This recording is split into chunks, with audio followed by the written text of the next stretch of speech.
आपण न्यायालयीन प्रक्रियेमध्ये समावेश नसलेले बदली मान्यता जे प्रस्ताव आहेत जे मुंबईकडे पाठवले, पुण्यामध्ये 300च्या वरती आहेत, कोल्हापूरचे 32 आणि अन्य विभागातील जे प्रस्ताव मंजुरीसाठी NOCसाठी जे पाठवले यांची मंजुरी मिळण्यासंदर्भात आपण स्वतः संबंधित शिंदे साहेब त्याचबरोबर तुषार महाजन साहेब यांना भेटलो.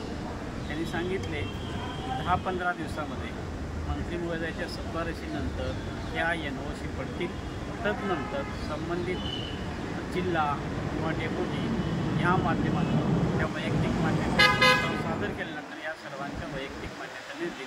थोडक्यात बदली आदेश रद्दनंतर बदली मंजुरी जे न्यायालयामध्ये नाही यांचे काम 15 दिवसात जसे प्रस्ताव पाठवले तशा पद्धतीनं या यादीची NOC संबंधित विभागाला पाठवली जाईल अशा पद्धतीनं